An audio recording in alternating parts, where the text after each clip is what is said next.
Salve, meus amigos, professor Anderson, e agora nós vamos falar sobre a lei de abuso de autoridade, a lei 13.869 de 2019.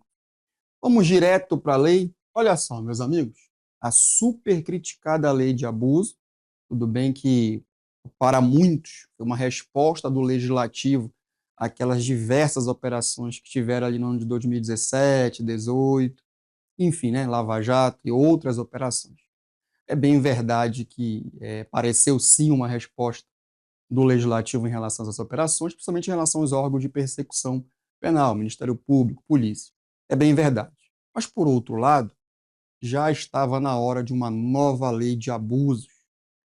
Essa lei que criminaliza condutas de agentes públicos que praticam atos em detrimento, né, de pessoas, enfim, de patrimônio, contra pessoas, aí exercendo de forma anormal as suas atribuições. Tudo bem, então já estava na hora assim de uma nova lei de abuso de autoridade. Então, é sobre essa lei, características gerais dela, nós vamos falar agora. Vem comigo aqui. Olha só, meus amigos, como é que essa lei está posta antes? Alguém pode me perguntar. Olha só, características gerais dessa lei. Olha, meus amigos, o legislador, né, muito criticado em relação a isso que eu vou falar agora, ele optou por tipos penais, diversos tipos penais. Essa lei tem diversos crimes, mais de 30 crimes, tudo bem? Contudo, olha a curiosidade, todos são apenados com detenção. Como assim?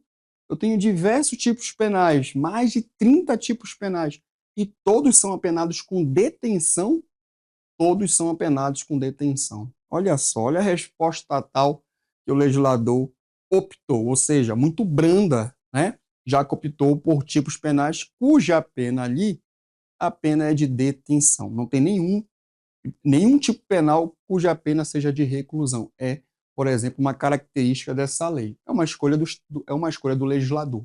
Tranquilo, meus amigos? Por conta disso, não autoriza não autoriza o regime inicial de cumprimento de pena ser no regime fechado, já que a pena é de detenção, então não tem como iniciar o agente criminoso porventura condenado, não tem como ele iniciar o regime de cumprimento de pena no regime fechado, já que a pena prevista, as penas, né, prevista para esses diversos crimes é pena de detenção. Tranquilo, meus amigos? Isso é uma característica da lei. Outra característica, por ser de detenção, também não autoriza a interceptação telefônica. Tudo bem, essa medida cautelar também não é possível nos crimes de abuso de autoridade, justamente porque a pena prevista é pena de detenção. Tranquilo? Cuidado com isso em prova. Beleza, meus amigos? Vamos avançar. Antes, qual seria o bem jurídico protegido por esses diversos tipos penais aí? Meus amigos, nós vamos trabalhar a lei de abuso de autoridade, trabalha chamados crimes pluriofensivos. Vai trabalhar com os chamados crimes pluriofensivos, que vão proteger diversos bens jurídicos. Especificamente o que antes vai proteger? Vai proteger aqui, ó, direitos fundamentais. Diversos direitos fundamentais é o escopo de proteção dessa lei, que vai trabalhar crimes pluriofensivos, que tem como finalidade proteger diversos direitos fundamentais. Antes de me dar exemplo dessa proteção desses diversos tipos penais da lei de abuso, Anderson. Vou dar um exemplo. Vai proteger, por exemplo, diversos tipos penais aí, a liberdade, a intimidade, o direito de ir e vir, e por aí vai. Ou seja, diversos direitos fundamentais é o escopo da lei de abuso de autoridade. Tranquilo? Essa é uma característica dessa lei. Antes, em relação ao sujeito ativo, cuidado. Em relação ao sujeito ativo, previsto na lei, lá no artigo 2º, nós temos como sujeito ativo, e não poderia ser diferente, os agentes públicos. Agentes políticos também podem ser sujeito ativo dos diversos crimes previstos na lei de abuso de autoridade. E o agente público aqui é em sentido aberto, o mais abrangente possível. Seja ele efetivo, seja ele transitório, seja ele DAS, a título precário ou não, tendo vínculo com a administração, sendo um agente público, mesmo transitório, não importa o vínculo ser efetivo ou não, ele pode ser sujeito ativo dos diversos crimes da lei de abuso de autoridade. Tranquilo? Então, cuidado com isso. Beleza, meus amigos? Vamos avançar. Anderson, em relação ao sujeito passivo, cuidado. Em relação ao sujeito passivo, nós temos aqui dupla subjetividade passiva. Como assim? Os tipos penais previstos na lei de abuso de autoridade prevê diversos sujeitos passivos. Eu tenho uma dupla subjetividade passiva. Eu tenho a pessoa diretamente atingida pelos tipos penais, bem como o Estado.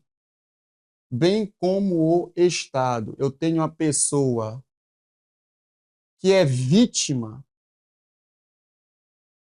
direta da conduta desse agente criminoso e também tem o Estado como vítima. Por isso que ele fala que a característica do sujeito ativo passivo aqui é de dupla subjetividade passiva. O primeiro sujeito passivo é aquele que vai sofrer a ação do agente criminoso, é a pessoa que vai sofrer efetivamente a ação do sujeito criminoso, bem como o Estado como sujeito passivo imediato ou indireto.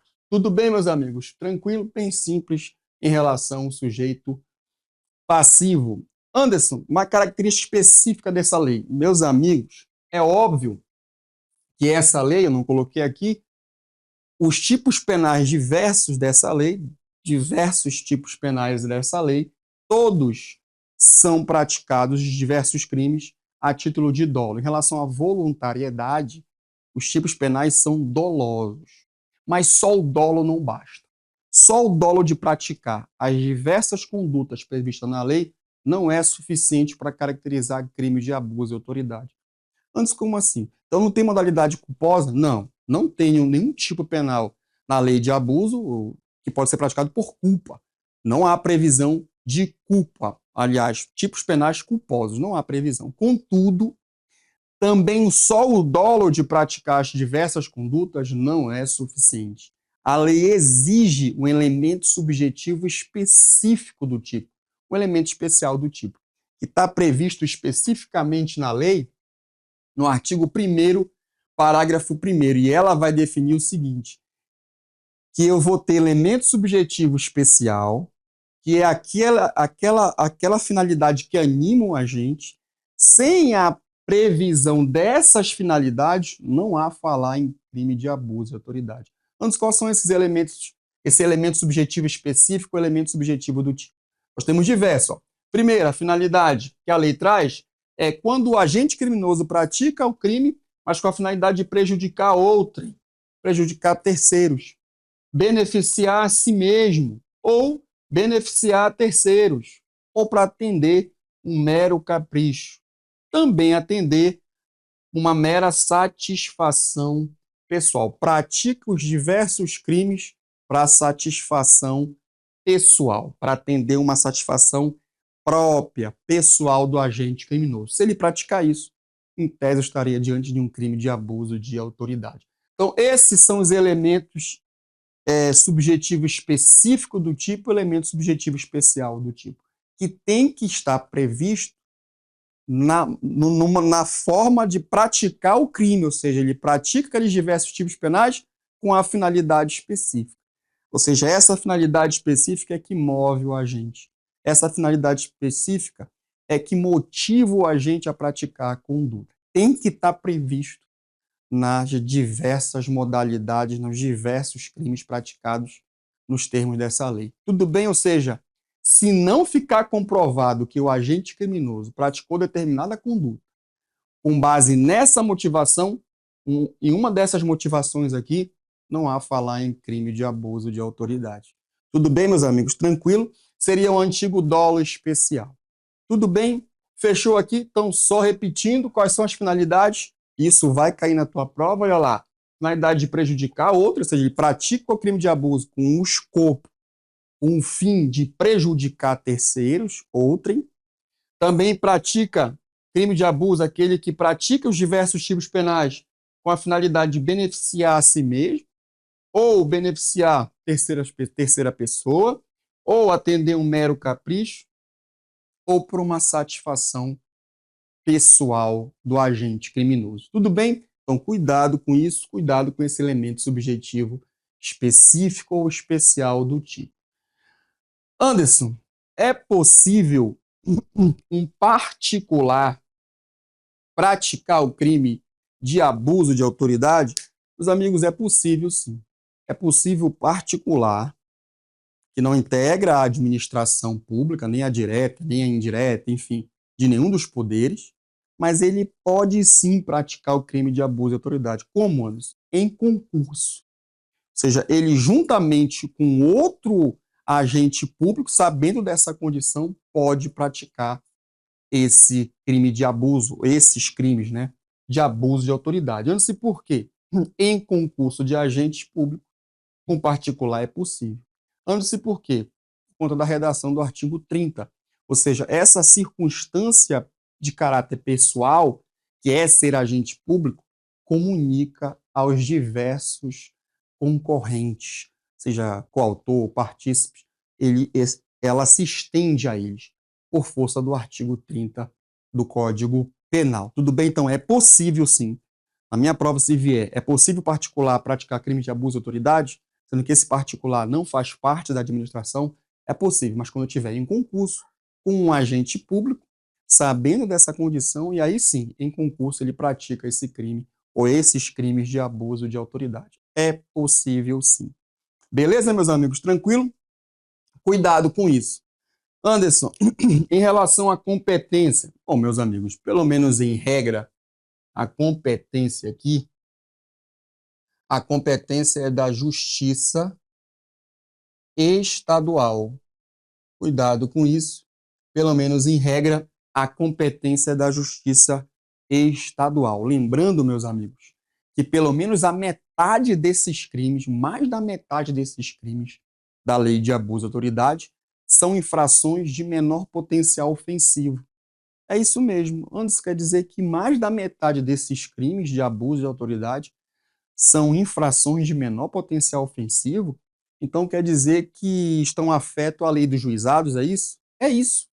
Está afeto à lei do juizado, a lei 9099/95, e também está afeto àqueles diversos institutos despenalizadores.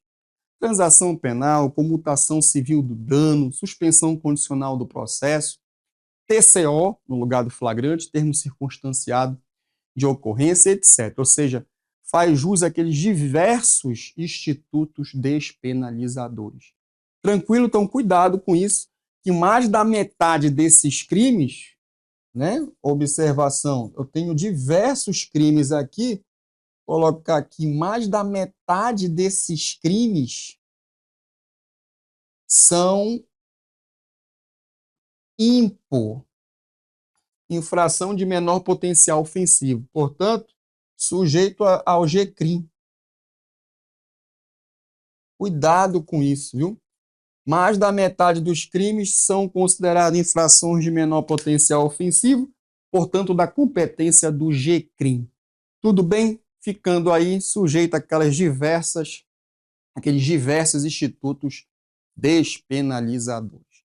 Fica com atenção em relação a isso, que isso pode cair na tua prova. Beleza, meus amigos? Fechou aqui? Vamos avançar. Anderson, em relação à ação penal. Em relação à ação penal, sem nenhuma novidade, todos os crimes dessa lei são promovidos por ação penal pública incondicionada. Olha só. Então, a ação penal aqui, a ação penal é pública e incondicionada.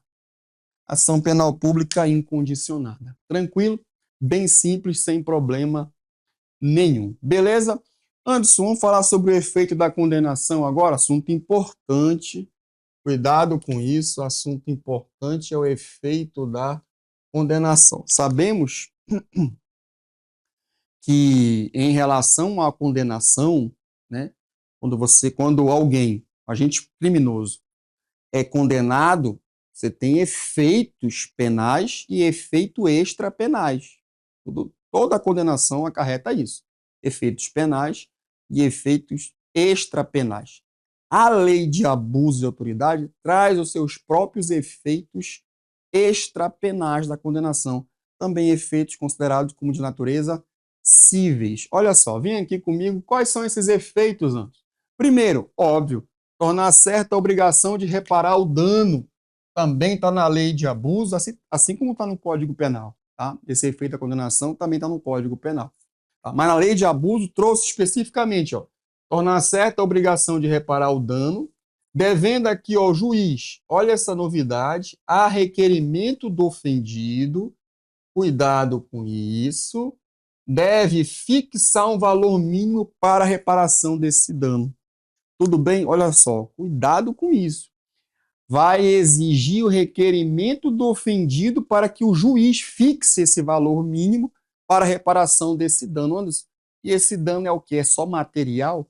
A lei não diz. Então, para a maioria da doutrina, essa reparação do dano pode alcançar dano material, dano moral, até para muitos dano estético, a depender do que aconteceu com a vítima do crime de abuso de autoridade. Tranquilo? Então, toma cuidado com isso.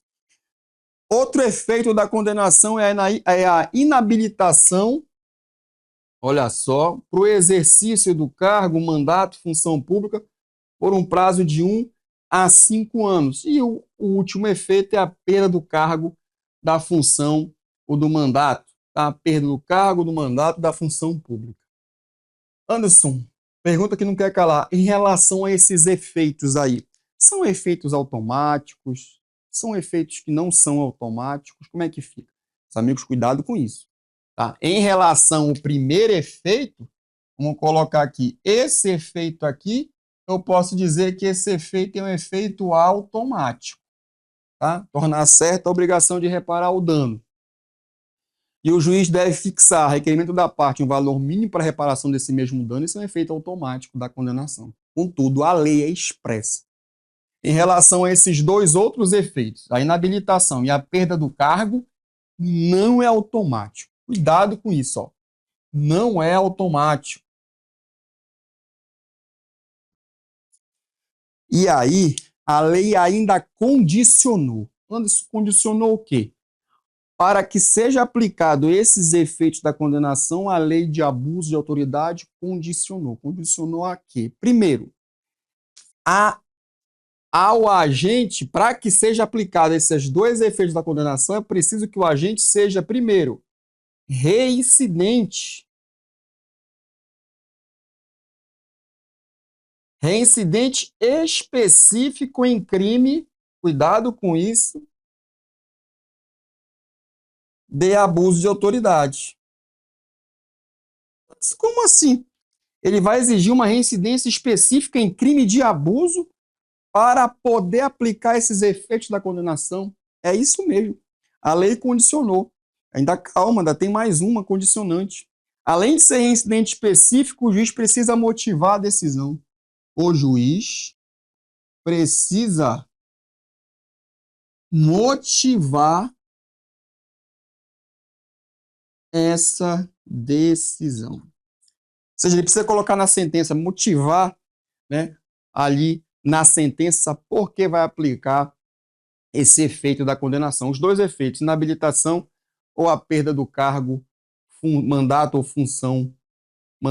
função pública. Cuidado com isso, que esses efeitos aqui não são automáticos e ainda são condicionados. Primeiro, condicionado a ser reincidente, o agente criminoso precisa ser reincidente específico em crime de abuso de autoridade. Não é só reincidente, tem que ser reincidente específico em crime de abuso.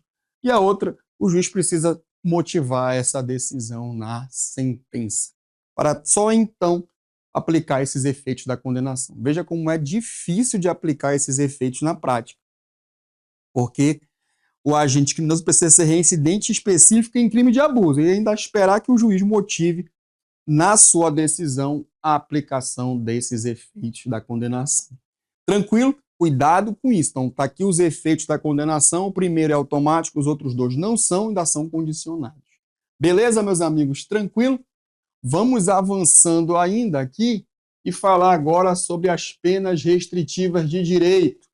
Anderson, a lei de abuso também trouxe penas restritivas de direito, diferente daquela prevista no Código Penal, diferente daquelas previstas no Código Penal, trouxe especificamente na lei, lá no artigo 5º. E aí ele trouxe o seguinte: prestação de serviço à comunidade e a suspensão do exercício da função e do mandato pelo prazo de 1 a 6 meses, com prejuízo dos vencimentos, tá?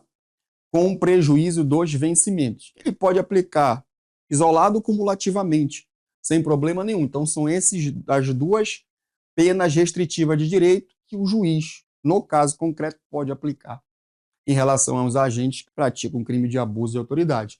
É a prestação de serviço à comunidade e a suspensão do exercício do cargo, função, mandato pelo prazo de 1 a 6 meses. E esse prazo de 1 a 6 meses, eu tenho a perda dos vencimentos, ou seja, com prejuízo dos vencimentos. Tranquilo, meus amigos? Fechou? Então, de modo geral, são essas características aqui que eu queria trazer nesse primeiro momento, que a gente chama de características gerais em relação à lei de abuso de autoridade. Tranquilo? Então, olha só, vamos fazer nossa primeira pausa, né? Vamos daqui a pouco voltar no outro bloco, e quando nós voltarmos, vamos falar dos crimes em espécie. Mas, em geral, são essas características ditas gerais em relação à lei de abuso de autoridade. Agora vamos falar dos crimes em espécie, os principais crimes. Não tem como exaurir todos, porque são mais de 30. Então vamos escolher aqueles mais importantes, aqueles que têm mais incidência em crimes, mais incidências em concursos de carreira policial, carreiras policiais, mais incidentes em concursos públicos dessa natureza. A gente faz isso, mas no próximo bloco.